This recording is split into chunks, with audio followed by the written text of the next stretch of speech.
Essa é a aula sobre análise no domínio do tempo, e a gente vai analisar principalmente sistemas de primeira ordem e de segunda ordem, que são os mais comuns de a gente encontrar por aí. Esse material está no NISE nas seções 4.3 a 4.8. Os objetivos dessa aula é ensinar as características básicas do sistema de primeira e de segunda ordem. O de primeira ordem, principalmente, a gente vai ensinar a constante de tempo, tempo de subida e acomodação. E o de segunda ordem, os diferentes graus de amortecimento da resposta. E a gente também vai ensinar quais são os efeitos dos polos e dos zeros na resposta. Bom, então primeiro a gente vai começar com o sistema de primeira ordem, principalmente mostrar a constante de tempo e o que acarreta, né, essa informação no sistema de primeira ordem. E depois a gente vai passar pelo de segunda ordem, que é um sistema muito mais versátil, muito mais diferente em termos de comportamento. E é um sistema que está sempre funcionando em função da frequência natural e da razão de amortecimento. E a gente vai poder ter principalmente 4 tipos de resposta diferentes: a não amortecida, subamortecida, criticamente amortecida e superamortecida. Depois a gente vai ver quais são os efeitos dos polos adicionais na resposta. Vamos supor que você tem um sistema de terceira ordem, certo? Qual é o efeito de ter um polo a mais do que o de segunda ordem, por exemplo. E depois quais são os efeitos dos zeros na resposta. Bom, muitos sistemas práticos, como eu falei, podem ser classificados em primeira e segunda ordem. Então é muito comum você encontrar esse tipo de sistema por aí. E por isso que é importante você conhecer quais são as possíveis respostas que você pode ter deles, certo? Bom, o sistema típico de segunda ordem, como eu já mostrei para vocês várias vezes, é o sistema massa-mola-amortecedor, certo? Você tem a segunda derivada da posição, então é um sistema de segunda ordem. Você tem também o sistema RLC, certo? Um circuitinho em que você tem a segunda derivada da carga nos componentes, certo? Uma variação que poderia ser de primeira ordem do lado mecânico seria uma mola e amortecedor. Então, se você aplica uma força aqui, você vai ter um comportamento bem típico de primeira ordem, e você vê que a equação diferencial tem só uma derivada de x. A mesma coisa acontecendo quando você tem um sistema RC. É importante para os alunos saberem também que os polos e zeros do sistema vão ditar as características da resposta natural dele. Resposta natural é aquela resposta que independe da entrada, é inerente do próprio sistema, certo? E a gente está vendo agora sistemas de primeira e segunda ordem. A gente vai ver como é que eles se comportam de acordo com os parâmetros dele. E se eu modificar ele colocando algum polo e algum zero adicional, é importante saber também quando eu posso ignorar os polos e os zeros. Vão ter algumas ocasiões em que eu vou poder ignorar, e o que eu já conhecia do meu sistema original vai prevalecer. Isso é uma importante simplificação, porque vai me permitir quantificar, nem que seja aproximadamente, a resposta característica do sistema por um sistema de uma ordem mais baixa, ou seja, um sistema menos complexo. A gente tem um exemplozinho aqui então, em que eu vou ter uma entrada integral. A nossa saída x aqui vai ser o quê? A entrada integral, certo? Vezes a função de transferência. Esse aqui é um sistema de terceira ordem, porque eu tenho o quê? Eu tenho um polinômio de segunda ordem no denominador, vezes algum outro polo. Então esse sistema aqui tem 3 polos, é um sistema de terceira ordem. E aqui tem um polo aqui em cima, um zero aqui em cima, certo? Um S menos E1. E nesse caso aqui, se o Z1 for aproximadamente igual a P3, eu consigo cancelar os dois, certo? Então isso é meio matematicamente intuitivo, porque eu vou ter um numerador e denominador que eu vou poder cortar. Mas a gente vai ver também o que isso significa do ponto de vista do sistema. A gente sabe também que pegando esse sistema aqui, eu posso quebrar ele em frações parciais, certo? Então, eu vou pegar todos os polos aqui, e cada um deles vai ter uma fração parcial somando com outra. Então vai ter o S, que tem a ver com a entrada integral. S menos P1 e S menos P2 tem a ver com o meu sistema de segunda ordem aqui, certo? Que está sendo multiplicado por um outro polo, P3, e que vai ter o seu próprio termo de expansão em fração parcial. Considerando que o P1, P2 e P3 são menores que zero, e o P3 for muito menor do que P1 e P2, a gente vai ver o porquê, eu vou poder desprezar esse termo da fração parcial. Tá? É como se eu estivesse ignorando esse polozinho aqui. Bom, primeiramente vamos ver sistemas de primeira ordem, e essa aqui seria uma forma geral para a representação dele. Seria um sistema que tem uma função de transferência que tem mais ou menos esse formato: A sobre S mais A. Esse aqui, com essa função de transferência, se eu colocar alguma entrada aqui, ele vai tender a ter uma saída na mesma magnitude do que o R de S, certo? Isso aqui vai ter um sistema que é um ganho unitário. A gente vai ver depois o que isso significa. Nesse caso aqui, a gente gosta também de colocar no plano S, certo? Que tem a parte real e a parte imaginária do meu polo. É interessante eu plotar nesse plano onde que está o nosso polo. Então o nosso polo vai estar no menos A, só real, certo? Não é nada, não tem nada no eixo imaginário. Não é um número complexo, é um número completamente real. Então, colocando uma entrada integral, a resposta dele vai ser mais ou menos esse formato. Eu tenho aqui a nossa saída, que é a nossa função de transferência vezes a nossa entrada, 1 sobre S. E separando isso aqui em frações parciais e tomando a transformada inversa de Laplace, eu vou ter 1, que tem a ver com 1 sobre S transformado em frações parciais e depois tomando a transformada inversa, menos e elevado a menos AT. Certo? Então essa aqui é a parte forçada, essa aqui é a parte natural da minha resposta. A gente pode ver aqui que esse e elevado a menos AT, a gente vai considerar que esse A é 1 sobre a constante de tempo. Certo? Então esse 1 sobre a constante de tempo vai ser também a inclinação inicial da nossa exponencial, certo? Da nossa funçãozinha. Então, a primeira coisa que a gente tem que ver é que nosso sistema aqui tem um único parâmetro, que é o A, e esse aqui vai ser o inverso da constante de tempo. Tá? Então, uma outra maneira de você ver o significado físico dessa constante de tempo seria qual que é o parâmetro que vai me dar um instante de tempo em que ele vai estar 63% do valor final. Certo? Isso aqui seria o quê? Quando o meu tempo está 1 sobre A. Certo? Seria a nossa constante de tempo. Eu também vou ter duas características principais do sistema que são importantes da gente conhecer. Um é o tempo de subida, TR, R de rise. Isso significa qual que é o tempo que vai demorar para ele passar desde 10% do meu valor final até 90% do meu valor final. Essa é uma das definições que o pessoal dá para tempo de subida. E outro é o TS, que seria o nosso tempo de acomodação, S de settling. Então vai ser qual o tempo que vai demorar para, desde que ele começa a caminhar em direção ao valor final, até chegar a uma certa porcentagem do meu valor final. Tá? Então, geralmente, a gente considera que o tempo de acomodação é o tempo que leva para atingir e se manter a 2% do valor final. Certo? Isso aqui, se a gente considerar a nossa constante de tempo, 1 sobre A, certo? A gente tem a nossa função de transferência vezes a nossa entrada.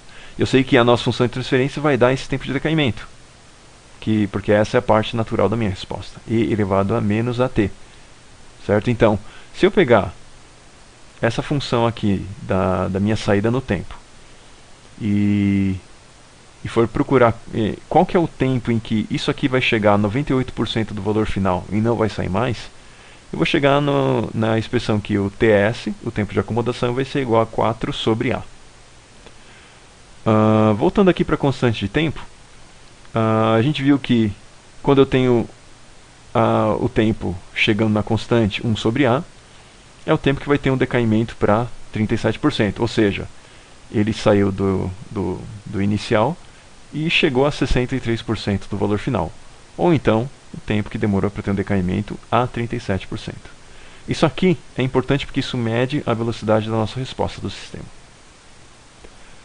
Um termo importante da gente conhecer é a frequência exponencial, que é o valor A. Tá? Isso aqui vai aparecer também até em sistema de segunda ordem. Então, o valor que está multiplicando o t na exponencial é o que a gente chama de frequência exponencial. Não é uma frequência no sentido senoidal que a gente conhece, certo? Qual o período em que ele demora para passar por um ciclo, certo? Isso aqui tem a ver mais com o quão rápido o seu sistema chega na resposta final. Então, a frequência exponencial tem a ver também com a velocidade de resposta, que tem a ver com a constante de tempo. A outra característica que a gente viu é tempo de subida, o TR. Então, isso aqui, como eu já falei para vocês, é de 0,1 a 0,9 do valor final. Usando a nossa fórmula que a gente deduziu, o tempo de subida vai ser 2,31 sobre A menos 0,11 sobre A. Certo? O que é isso? Como eu calcularia para ter a minha resposta de 0,1 até 0,9, certo? Ou seja, o tempo que demora para chegar a 0,9 do valor final, menos o tempo que demora para chegar a 0,1. Então isso aqui vai dar 2,2 sobre A. Tá? Então, essa aqui seriam as nossas expressões para achar o tempo de subida e o tempo de acomodação para um sistema. E um sistema de primeira ordem eu só preciso de um único parâmetro conhecido, certo? Que seria o A. Certo? Bom, como é que agora, caso eu tenha, por exemplo, meu sistema de primeira ordem sendo medido experimentalmente, como é que eu acho os parâmetros desse sistema? Assumindo que eu tenho acesso apenas à entrada e à saída, certo? É um sistema com uma caixa fechada, eu coloco uma entrada conhecida e vejo qual é a saída. De uma forma geral, eu posso assumir que a minha função de transferência vai ser alguma constante sobre S mais A. E se eu fizer considerar uma entrada integral, certo? A resposta seria K sobre A dividido por S menos K sobre A dividido por S mais A. Isso aqui, fazendo a transformada inversa de Laplace, eu vou ter K sobre A menos K sobre A vezes E elevado a menos AT. Certo? Então, eu posso medir a constante de tempo, olhando no gráfico. Certo? Eu posso ver tanto quanto tempo demorou para o valor chegar a 98% do final. Aí eu tenho o tempo de acomodação. Então, tendo tempo de acomodação, eu igualo 4 sobre A, calculo A. Ou então eu vejo qual que é a diferença de tempo entre 10% e 90% do meu valor final. Isso aqui vai ser igual a 2,2 sobre A. E eu calculo A. Certo? E aí eu também vejo qual que é o valor final. Certo? O valor em regime permanente. Quando o tempo está indo para o infinito, qual o valor que ele está tentando se aproximar? Esse valor vai me dar qual que seria esse termo aqui, certo? Seria igual a K sobre A. Se eu conheço A, eu calculo K a partir disso aí. Agora, sistemas de segunda ordem. A forma geral dele, considerando uma caixinha, certo? Com a função de transferência G de S, com uma entrada R de S e uma saída C de S, a minha função de transferência G de S vai ser igual a B sobre S quadrado mais AS mais B. Certo? Sistema de segunda ordem, como a gente já sabe, vai ter dois polos. Então vou ter um S quadrado e alguma outra expressão, ou alguma coisa multiplicando S. O A pode ser zero também. E somando alguma coisa em B. O B também pode ser zero, dependendo do caso. Ok? Então, esse mesmo formato aqui, que seria o formato de uma função de transferência que, caso eu colocasse um degrau unitário aqui, as saídas também, o valor final seria unitário, seria esse formato, com o B no numerador e esse polinômio de segundo grau no denominador. Certo? Observando sistemas físicos, você pode chegar à conclusão que essa equação, esse polinômio de segundo grau aqui embaixo, na verdade, todos os dois parâmetros A e B podem ter uma interpretação diferente também, certo? O B pode ser simplesmente o ômega-n ao quadrado. O ômega-n é a frequência natural do sistema.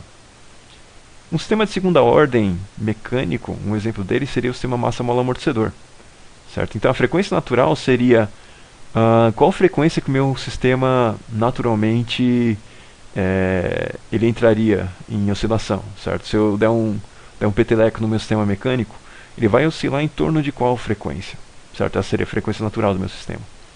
E também, se por exemplo é um sistema massa-mola-amortecedor, eu tenho também amortecimento. Certo? Quanto que ele está perdendo de energia durante os ciclos de oscilação, durante o movimento. Certo?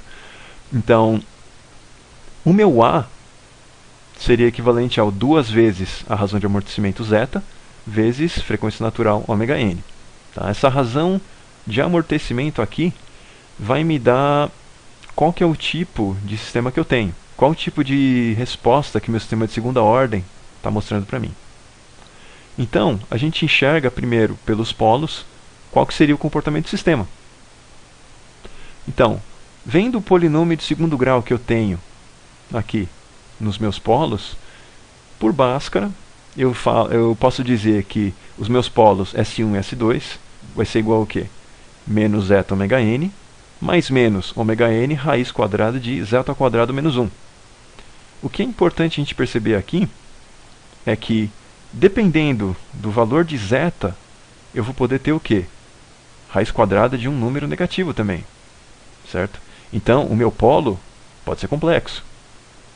Se eu não tiver amortecimento, o que vai acontecer? Eu só vou ter um polo não complexo, um polo imaginário. E se essa raiz quadrada aqui for positiva, vai ser simplesmente um polo real. Então, todas essas 4 possibilidades, eu vou ter um comportamento diferente do meu sistema. Tá ok? Então, vamos ver um por um aqui. Se meu zeta for 0, eu vou chamar ele de um sistema não amortecido, certo? Se ele for maior do que 1, se a minha razão de amortecimento for maior do que 1, eu vou dizer que o quê? Que os meus polos aqui vão ser reais e distintos, então ele vai ser superamortecido, certo? Se o meu sistema tiver um zeta igual a 1, eu vou ter polos reais e múltiplos. O que significa aqui zeta igual a 1? Isso aqui vai ser 0. Então não vou ter mais menos. Eu vou ter polo real, porque vai ser o zeta vezes ômega n, menos zeta vezes ômega n, mas não vai ser mais menos nada, vai ser mais menos 0. Então S1 e S2 vão ser iguais, ou seja, eu vou ter um polo real múltiplo de 2. Certo? Então, nesse caso, a gente fala que ele é criticamente amortecido. Agora, no caso em que o zeta é menor do que 1, eu vou ter como polos complexos conjugados. Esse aqui é o meu sistema subamortecido. Aqui a gente pode ver aqui quais são as respostas a um degrau em cada uma dessas possibilidades. No caso de um sistema em que não é amortecido,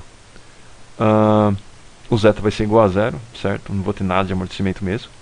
Então, o sistema vai ter como resposta, se eu der um peteleco nele, certo? Vai ser só uma mola com uma massa, por exemplo. Não vai ter nenhuma perda de energia. Então ele vai ficar oscilando na frequência natural indefinidamente. Não vai ter nenhum amortecimento, nenhuma perda de energia ao longo do tempo, certo? Um outro sistema, se aumentar um pouquinho mais o meu amortecimento, minha razão de amortecimento zeta vai estar entre 0 e 1. Esse aqui a gente chama de subamortecido. Então o meu sistema vai oscilar também, mas ele vai perder energia durante o movimento. Então ele não vai oscilar indefinidamente, ele vai perder amplitude na oscilação até que ele chega no valor final, constante. Aumentando o zeta um pouquinho mais, com um zeta igual a 1, eu tenho um sistema criticamente amortecido, certo? Então vou ter uma resposta criticamente amortecida, que significa uma resposta em que o meu sistema não vai oscilar nada, certo? Ele vai simplesmente subir até chegar no 1, não vai chegar a um valor acima de 1 e vai ficar no valor final, que nesse caso aqui é 1.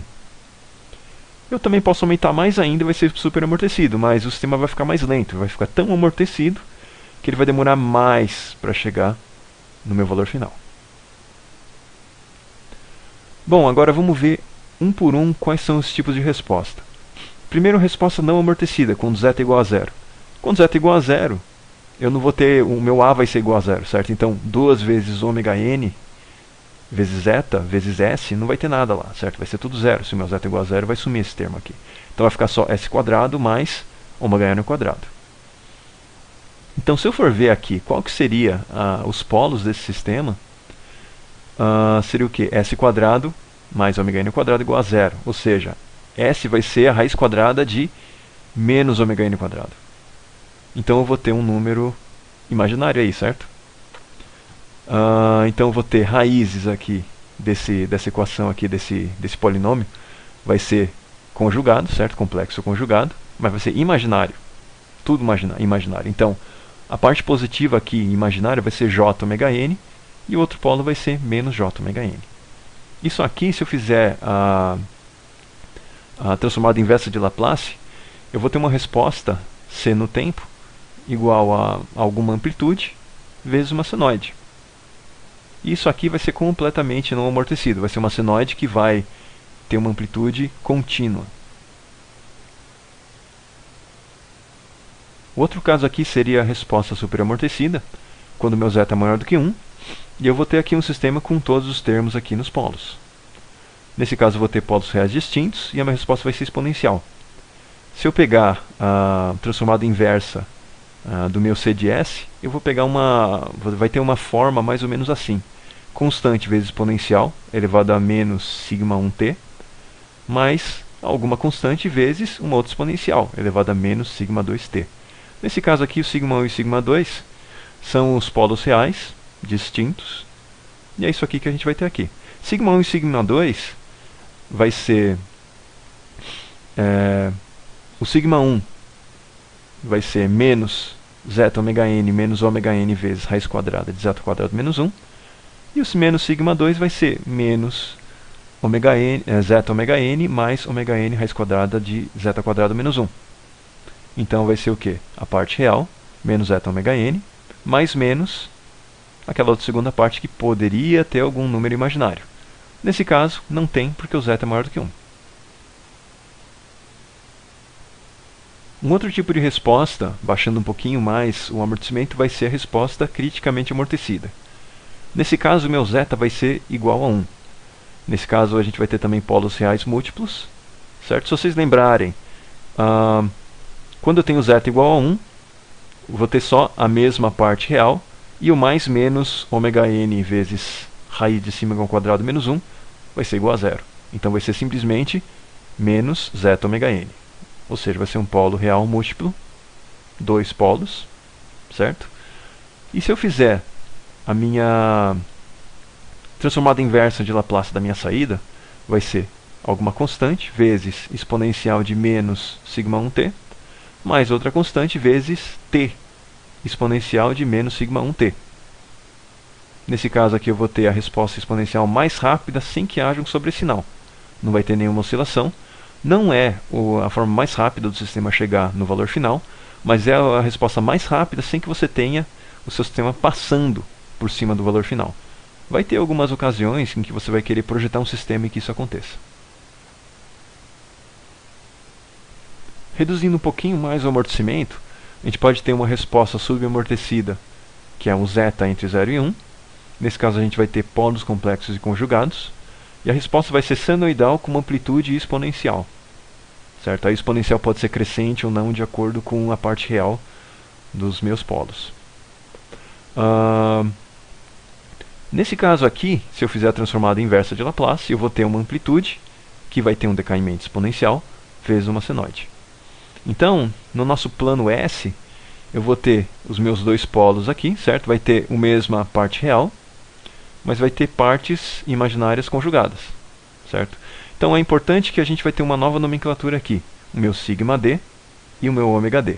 Tá? A gente vai mostrar por que isso aqui é interessante. O meu ômega d vai ser ômega n vezes raiz de 1 menos zeta ao quadrado, e o meu sigma d vai ser zeta ômega n. Tá? Então nesse caso aqui, quando ele é subamortecido, o meu sistema vai ser esse. Ele vai tender a um valor final, e ele vai chegar até o valor final oscilando com uma amplitude amortecida.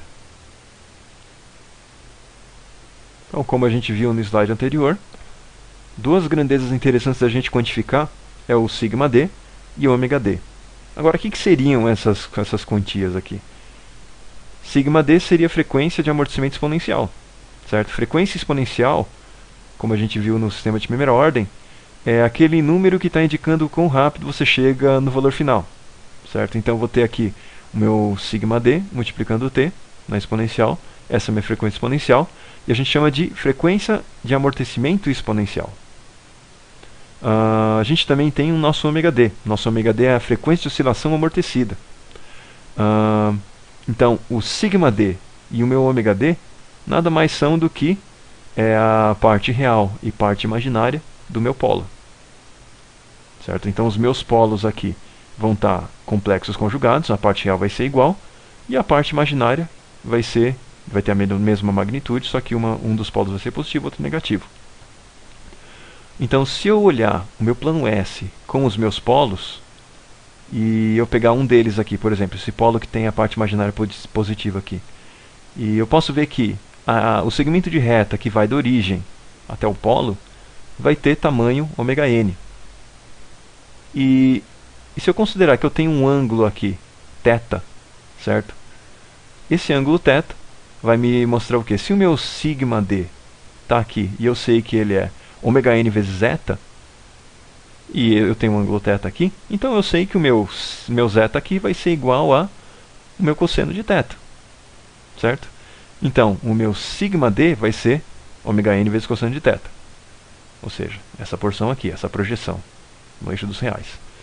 E o meu ômega-d vai ser a projeção no eixo dos imaginários. Então, aqui eu tenho o quê? Ωn vezes raiz quadrada de 1 menos zeta ao quadrado. Isso aqui, se eu fizer essa operação considerando que o meu zeta é cosseno, isso aqui vai ser a mesma coisa que tem um seno de θ.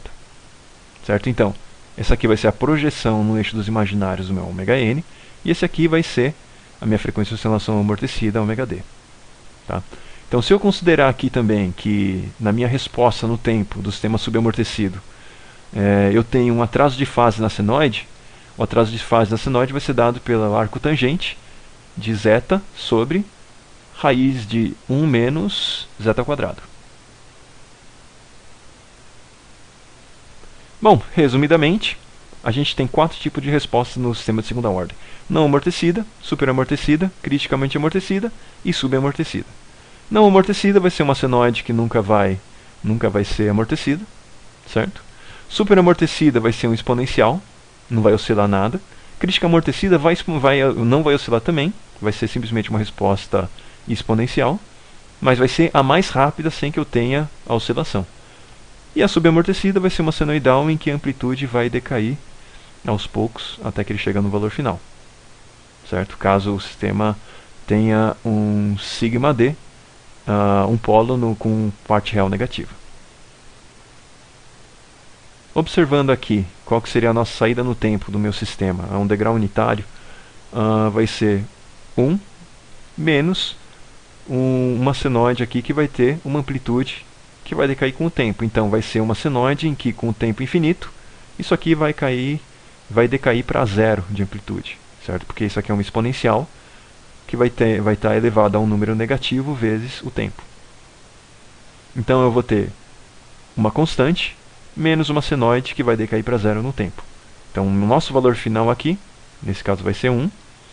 E olhando qual que seria a nossa resposta subamortecida, isso aqui vai ter as seguintes características. Tá?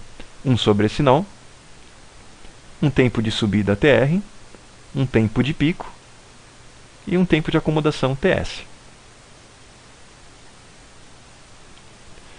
Então, o tempo de subida TR vai ter a mesma definição que a gente viu para o sistema de primeira ordem. É o tempo de subida entre 0,1 a 0,9 do valor final. Não existe uma relação analítica simples de se obter que você pode aplicar para todos os sistemas. Tá? Mas, conhecendo a resposta no tempo, é fácil você calcular isso. Vou ter também o tempo de pico, considerando aquela nossa resposta C de t que a gente já mostrou usando a transformada inversa. Nosso tempo de pico vai ser igual a π sobre ωn raiz de 1 menos zeta quadrado, ou simplesmente π sobre ômega-d. O tempo de acomodação TS também vai ter a mesma definição que a gente viu para o sistema de primeira ordem, que seria atingir e se manter a 2% do valor final. Isso aqui, considerando uma estimativa bem conservadora, o meu TS, certo, vai ser igual aproximadamente 4 sobre zeta ômega n, que seria 4 sobre sigma d. Tá? Isso aqui é uma estimativa bem conservadora. Tá? Que se você for ver na saída, isso aqui está considerando só o quanto que ele decai a 98% da amplitude da nossa senoide.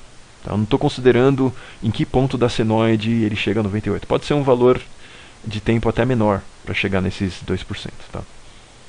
E eu também vou ter o meu sobressinal. Meu sobressinal seria o quanto em porcentagem, né, nesse caso, % OS de % overshoot, né, que seria o sobressinal em inglês, seria o quê? O valor máximo da minha saída, menos o valor final, dividido pelo próprio valor final, certo? Como eu quero porcentagem, eu multiplico isso aqui por 100.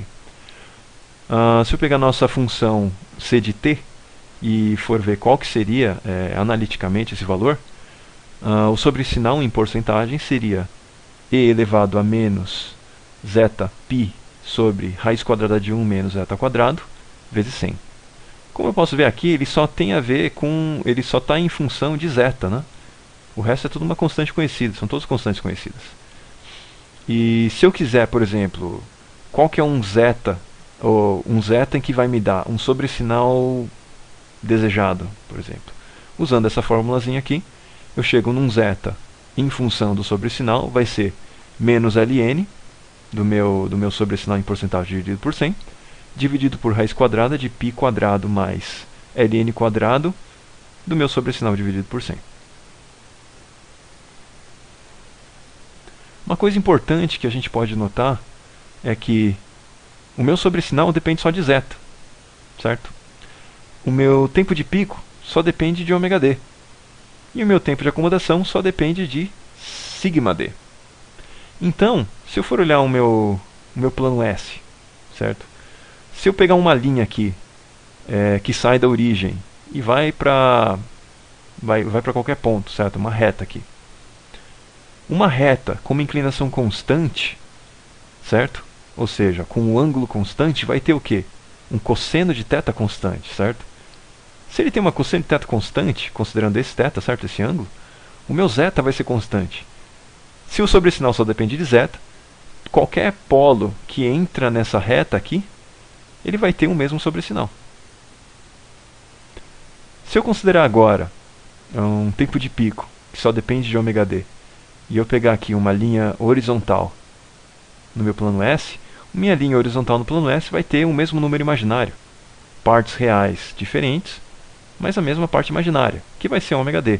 Nesse caso aqui, nessa linha em que o ômega d é constante, eu vou ter todos os sistemas que têm polos nessa linha aqui, vai ter o mesmo tempo de pico.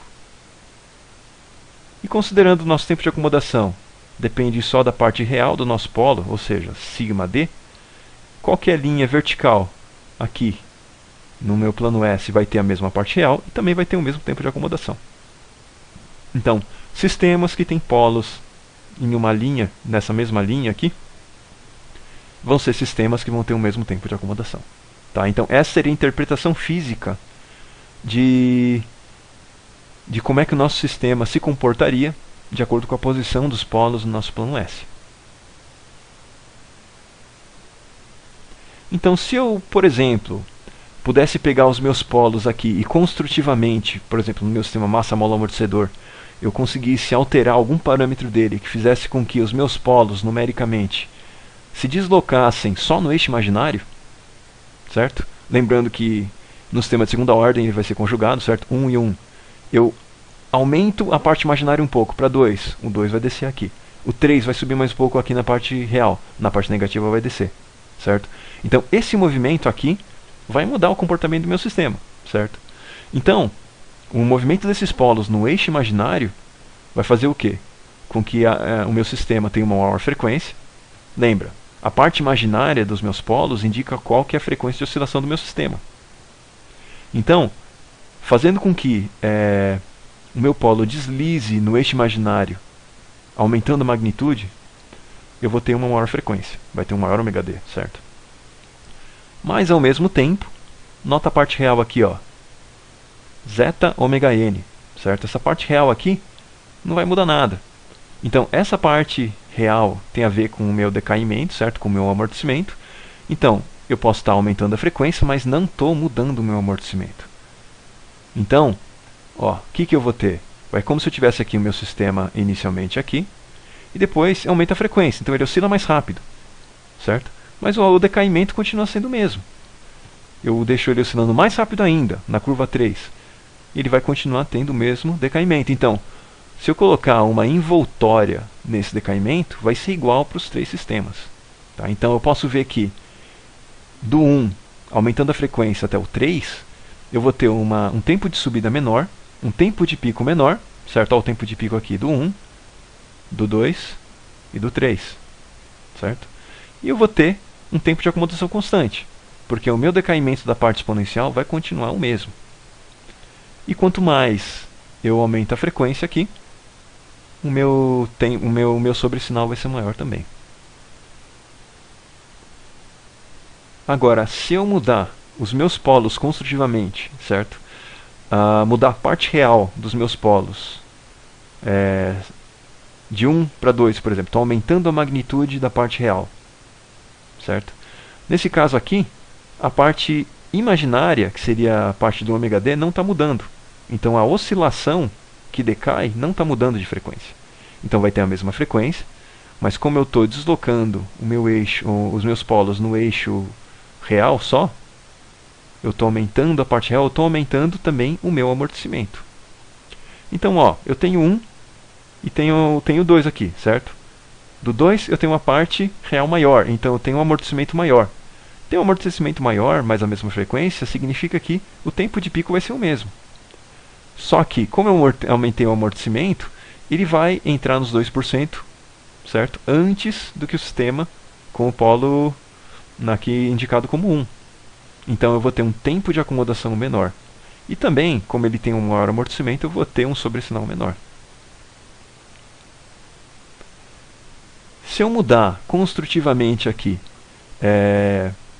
os meus polos seguindo a reta que sai do meu eixo imaginário e passa por todos eles aqui, certo? Mantendo nessa mesma reta, eu vou ter um sistema em que vai ter o mesmo formato de resposta, só que vai ter uma frequência maior, certo? Vai ter uma velocidade maior. Ele vai chegar no valor final mais rápido, vai subir mais rápido. Então, eu posso, nesse caso aqui, eu estou mantendo o mesmo sobresinal. Lembra, todos os polos que se mantêm nessa reta saindo da origem, vai ter o mesmo sobresinal. Então o meu sobresinal vai ser constante. Só que como ele reage mais rápido, eu vou ter um tempo de subida menor e um tempo de pico menor. Como eu também estou aumentando a parte real, eu sei também que eu estou aumentando o meu amortecimento. Então eu sei que o meu tempo de acomodação vai ser menor.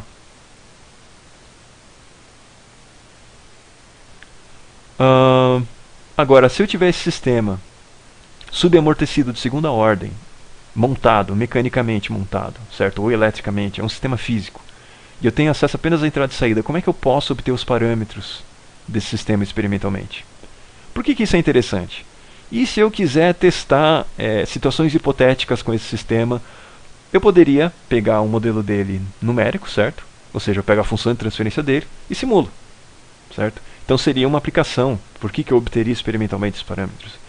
Então, para o sistema subamortecido, eu sei que o meu zeta vai ter entre 0 e 1, vai ter uma oscilação que vai cair com o tempo.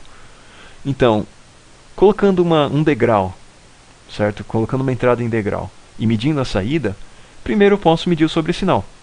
Depois eu meço também o tempo de acomodação e o valor em regime permanente, ou seja, o valor final. Com tudo isso, o que eu posso obter? Eu sei que o meu sobresinal só depende do zeta. Conhecendo o sobresinal, eu posso calcular qual que é esse zeta. Depois eu vejo o tempo de acomodação. Com o tempo de acomodação, eu sei que ele é igual a 4 sobre sigma d. E sigma d é zeta vezes ômega n. Eu acabei de obter zeta com sobresinal.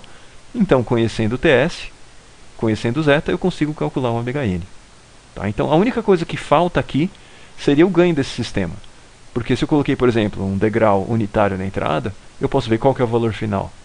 Conhecendo o valor final e sabendo que o formato para que essa função de transferência tenha um ganho unitário, né, no valor final, se eu coloquei um degrau unitário, a saída vai ser também 1.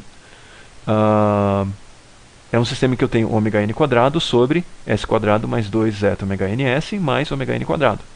Então, medindo o valor final, eu sei qual é o k que eu tenho que colocar aqui para multiplicar esse ômega n quadrado para dar o valor final que eu observei experimentalmente.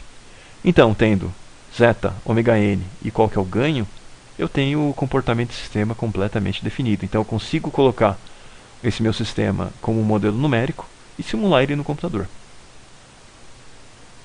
Caso eu tenha um sistema de segunda ordem que não seja subamortecido, a gente não vai entrar nesse caso, tá? Porque nesse caso aqui eu tenho respostas exponenciais. Aí depende do... Como é que eu vou diferenciar um sistema de primeira ordem de um superamortecido de um criticamente amortecido? Aí eu teria que ver qual curva se ajusta melhor de acordo com os parâmetros, mas a gente não vai entrar nesse caso, tá? Agora a gente vai ver os efeitos dos polos adicionais do meu sistema. Isso é importante porque sistemas de maior ordem podem ser aproximados por um de segunda ordem, por exemplo, se eu tiver apenas dois polos dominantes. E o que seriam polos dominantes? São os polos mais próximos do eixo imaginário. Então, se eu tiver polos adicionais que têm um decaimento exponencial da resposta própria dele, certo? Característico desses polos, rápido o suficiente para ser desconsiderado, eu consigo eliminar ele do meu sistema e calcular a resposta aproximada somente pelos polos dominantes, certo? Agora, o quão rápido é esse decaimento? Qual que é a distância dos meus polos adicionais dos meus polos dominantes no meu plano S? Essa distância depende da precisão que você quer, tá? Geralmente, de um modo mais prático, assim, você vai ter que, se os seus polos adicionais forem mais de 5 vezes à esquerda do que os polos dominantes, eu posso desprezar, tá bom? Esse aqui é uma regra mais ou menos geral, caso você não tenha nenhuma precisão de projeto requerida. Pode começar isso aqui com o primeiro chute, despreza, faz os testes e vê se realmente se aproxima do segunda ordem. Se se aproximar, tá tudo beleza. Se não, você vai ter que considerar e fazer alguma simulação um pouco mais complicada para saber qual é a sua resposta. Um exemplozinho seria o quê? Um sistema de segunda ordem, comentado integral, e eu coloco aqui um polo adicional real, tá?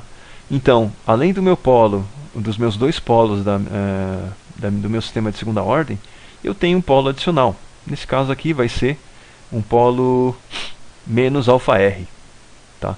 Então, vamos estudar isso aqui com 3 casos de posicionamento desse polo adicional e vamos ver o que acontece, tá? Essa aqui é a expansão em frações parciais. E se eu pegar agora a transformada inversa de Laplace, eu vou ter aqui uma constante, mais alguma coisa que vai estar eventualmente decaindo. E aqui vai ter a parte da resposta que tem a ver com o terceiro polo, certo? Com o meu polo real adicional, que eu coloquei no meu sistema. Então, se ele for um polo real, eu sei que ele vai ser alguma exponencial que vai estar decaindo no tempo. E quais são os 3 casos que eu vou considerar? Vamos considerar aqui um alfa R1, que vai estar relativamente próximo dos meus polos do meu sistema de segunda ordem. Depois eu vou pegar um alfa R que vai estar um pouquinho mais longe deles, tá? E depois eu vou colocar um outro alfa R que vai estar tendendo ao infinito, e vamos ver o que vai acontecer. Para o primeiro caso, em que o alfa R1 está relativamente próximo dos outros polos, aqui eu coloquei separado essa primeira parte aqui, certo? Que seria a parte que tem a ver com o meu degrau, a parte que vai estar decaindo, certo? Que seria a parte da resposta do meu sistema de segunda ordem. E eu separei aqui a resposta que tem a ver só com o terceiro polo. No primeiro caso, em que o meu alfa R é bem próximo dos meus polos do sistema de segunda ordem, eu vejo que a contribuição dele é relativamente grande em relação à magnitude que eu tenho só da parte de segunda ordem mais a entrada. No segundo caso, em que eu coloquei o meu polo adicional um pouco mais para frente aqui, um pouco mais à esquerda, eu vejo que a influência dele é menor. Dependendo do caso, eu posso até ignorar. Agora, se ele for tendendo ao infinito, o decaimento dele é tão rápido que nem vai aparecer no gráfico. Então, vai aparecer só a resposta do meu sistema de segunda ordem, tá? Então, quanto mais para a esquerda eu coloco o meu polo adicional, menos importante ele vai ser. Dependendo do caso, se, por exemplo, o meu alfa R for mais de 5 vezes a distância para o eixo imaginário do que os meus polos dominantes, eu posso estar desprezando ele completamente. Agora, efeito de zeros, de forma geral, ele afeta mais a amplitude da resposta, não muito a forma. Mas quanto mais próximo ele vai estar dos meus polos dominantes, maior vai ser o efeito do zero na forma da resposta transiente. Ele altera um pouco, não altera muito, mas quanto mais próximo, ele vai ter uma alteração na forma mais intensa. Quanto mais longe, a amplitude da fração parcial vai ser afetada de uma maneira igual por esse zero que eu coloquei. Certo? Então, nesse caso, se o meu zero for bem longe dos meus polos dominantes, vai ser como se eu estivesse multiplicando o meu sistema anterior simplesmente por um ganho. Então, em vez de ter multiplicado um zero, vai ser como se tivesse simplesmente multiplicado uma constante no meu sistema como um todo. Então, vamos ver aqui um exemplozinho em que eu vou ter essa função de transferência, tá? 9 sobre s² mais 2s mais 9. Isso aqui vai ser um sistema em que eu vou ter com polos com uma parte real igual a menos 1. Tá? E aqui eu vou ter a minha entrada integral. Agora, se eu considerar aqui a introdução de polos em zeros em menos 3, menos 5 e menos 10, qual que vai ser o impacto disso aí na minha saída? Aqui eu sei que quando eu multiplico um zero, eu vou mudar a amplitude. Tá? Então, o que eu vou fazer aqui? Se eu estou interessado só na forma do meu sistema e na forma da minha resposta, eu vou fazer o seguinte: eu estou multiplicando por s mais 3. Então eu vou multiplicar por 1 sobre 3 aqui, certo? Então, quando eu multiplico isso aqui 1 sobre 3, eu mantenho o meu valor final em 1, tá, do meu sistema. Esse sistema original vai ter um valor final 1. Quando eu multiplico por s mais 3 e divido por 3, eu vou manter o valor final em 1. Tá? Então eu estou interessado em ver só a mudança no formato da resposta do meu sistema. Certo? Então, a primeira curva que a gente vai ver é com o sistema original, sem nenhum zero a mais. Seria esse aqui, esse azul aqui. Certo? Eu coloquei com o zero em menos 3 agora. Certo? Esse s mais 3, ele vai adicionar no meu sistema um zero em menos 3. Então, eu vejo aqui que vai ser essa curva preta, mais aqui. Então, eu vou alterar bastante o formato dessa resposta, mas ele vai, no final, vai acabar no mesmo valor final, certo? Mas você vê que o tempo de pico mudou, certo? O tempo de subida mudou também, o sobressinal mudou. Então, apesar dele poder também alterar o ganho, como esse zero está próximo, relativamente próximo do meu polo, que é em menos 1, eu tenho uma boa alteração da forma. Então, quanto mais eu for jogando o meu zero mais para a esquerda dos meus polos, você vê que o efeito desse zero na forma vai diminuindo, ele vai se aproximando da minha resposta sem nenhum zero. De uma maneira mais simples da gente entender como é que isso aqui funciona, pensa no seguinte: essa aqui seria o meu C original, certo? A minha saída original, que vai ser o quê? G vezes R, função de transferência vezes R. Se eu coloquei um zero a mais, é como se eu estivesse multiplicando a minha saída original por S mais A, sendo o meu A menos o meu zero, certo? Então, é como se eu estivesse agora tendo a derivada do meu sistema, estou multiplicando por S, certo? S vezes a minha saída, a derivada da minha saída, mais um outro fator aqui, um outro termo, que é a minha saída vezes um ganho A. Certo? Então, se o meu A for muito maior do que as derivadas da minha saída, então eu posso praticamente desprezar esse termo aqui e considerar que é simplesmente o A multiplicado pela minha saída original. Tá ok? Então a gente viu até agora o efeito do zero, só que zero com parte real negativa. Agora, com zero com parte real positiva, ou seja, eu coloco um zero que tem um termo S menos alguma coisa positiva, vai ser um sistema que a gente considera como um sistema de fase não mínima. É um sistema que tem um comportamento meio bagunçado.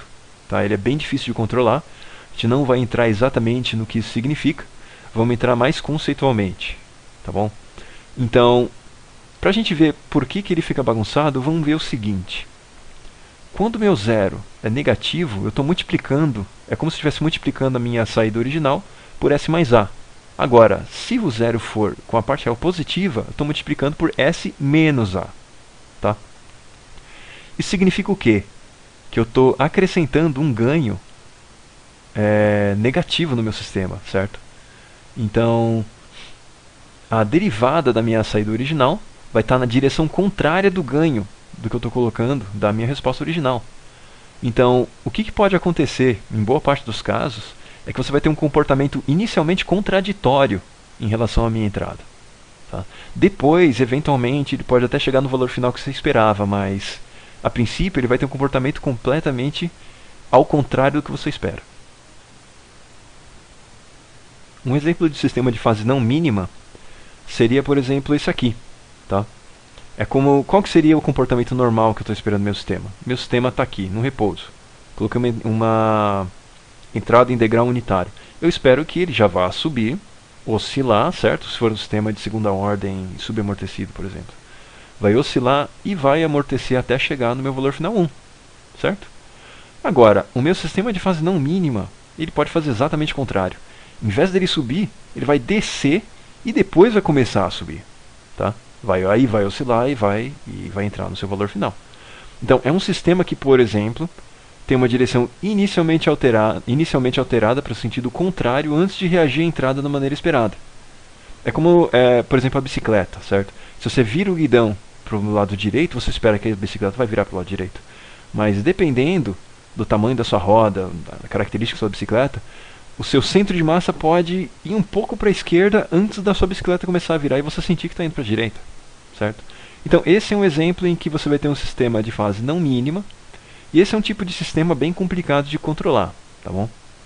Mas se você estiver colocando um zero com parte positivo, você vai acabar criando um sistema de fase não mínima a partir do sistema que anteriormente era bem estável. Um outro efeito de zero é quando eu estou cancelando um polo. Matematicamente eu sei, certo? Se eu tenho o mesmo termo multiplicando numerador e denominador, eu sei que eu posso cancelar. Agora, e se ele for perto, mas não for exatamente em cima do valor, do zero, exatamente em cima do valor do polo? Se o zero for suficientemente próximo a um polo, o que ele vai acontecer aqui? Ele vai tornar a fração parcial desprezível daquele polo. Certo? Então, se eu ver agora um exemplo, esse aqui é o exemplo 4.10 do Nise. Eu tenho aqui a minha saída de um sistema que tem um polo adicional aqui, certo? O sistema original, S mais 5, S mais 6, e eu tenho um polo com S mais 3,5. Tá? Então, eu estou colocando aqui um 0 a mais, S mais 4. E aqui no outro sistema, eu tenho um polo adicional, que ao invés de 3,5 vai estar em 4.01. Então ele vai estar bem próximo do meu zero, certo? Que é S mais 4. Agora, se eu for fazer a expansão em frações parciais da minha saída C1, o coeficiente da minha fração parcial desse meu polo vai ser 1, que está mais ou menos dentro do resto, certo? 1, 3,5, 3,5. Agora, se ele está bem próximo, 4,5, entre, por exemplo, 4 e 4,01, eu vou ter um coeficiente dessa fração parcial ridiculamente menor do que o resto, certo? Aqui eu tenho mais de 20 vezes menor do que o menor deles aqui. Então eu sei que isso aqui pode ser desprezado. Tá ok? Então, ele pode não ser exatamente em cima, mas se ele for suficientemente próximo do polo, ele vai fazer com que essa fração seja desprezível. Então é como se eu posso desprezar aquele polo, certo? Posso cortar esse polo, corto com esse zero, mas o fato de eu ter tirado esse polo extra aqui, vai ser como se eu tivesse colocado um ganho, certo? Como se eu tivesse colocado esse ganho do meu zero. Então, o efeito desse ganho continua existindo, mas é como se eu estivesse simulando simplesmente 26,25, S mais 5, S mais 6, tá bom? Mas vai ser como se eu estivesse aumentando o ganho desse sistema em relação ao meu original. Então era isso. Qualquer dúvida, entre em contato.